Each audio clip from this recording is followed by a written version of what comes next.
Welcome back to yet another Henna's Bricks YouTube video, and today we've made some incredible changes to the medieval castle layout. Let's check them out. So the most major improvement we have done is upgrade this castle, and we've added the massive rocky base to the bottom of it, and that means we were able to incorporate the drawbridge medieval set. Some changes I made to the castle were extending these front towers, and I also made an extra tower at the back here, and also he's fallen over, but we've got the new wizard's tower on the side. So here's a better look at the wizard's tower. It's meant to look quite rough and jaggedy, like it's coming out the side, which is really nice.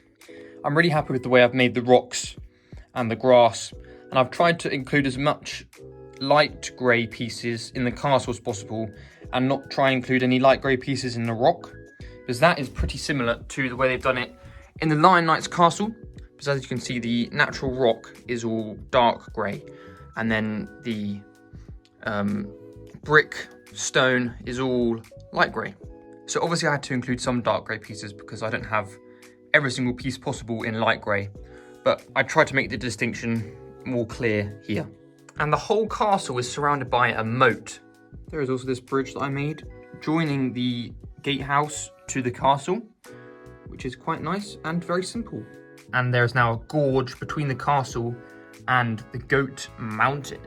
Also down at the moat we've got a little cave, which is quite mysterious. Also looking at it from the top, we've added in this diagonal bridge connecting the village to the farm area. I'm extremely happy with the looks of it. I particularly like the diagonal bridge, and it just looks really clean and it all fits together really well. And overall, this whole castle area at the back is now looking excellent. And I also made this small dock area in the corner. We've got a new tower and just an area for goods.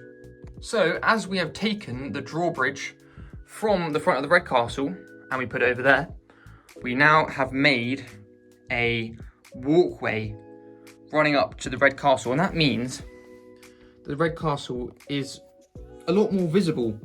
So we've got the walkway running up here, all of the knights, and I think it looks pretty impressive. So that is the first big change of many big changes yet to come. What I'm hoping to do in the future is make some more changes in this area of the layout. Seeing as both the Red Lion Knight's Castle and the Blue Crown Knight's Castle have those big bases, I wanted to make a big base for the Orc Fortress as well, because I thought it looked quite unimpressive as it is at the moment. Also, my volcano, which is meant to be a lot bigger, is quite small. So what I was thinking about doing was getting a load of burps, so which are these pieces, burps and lerps, and from back here, making a massive raised area, which includes the Dwarf Mountain all the way around there. So it's like a big L shape of raised area. And I'll build up maybe 1 or 2 burps high, tile it all off with loads of support, and then I could put the mountain, the Bat Lord's Black Tower, the Orc Fortress, and the volcano all on a big raised area in the corner here. So that will raise the mountain up to about here, and everything else a lot higher, and it will look equally as impressive as all of the raised parts in this side, and it will look much better.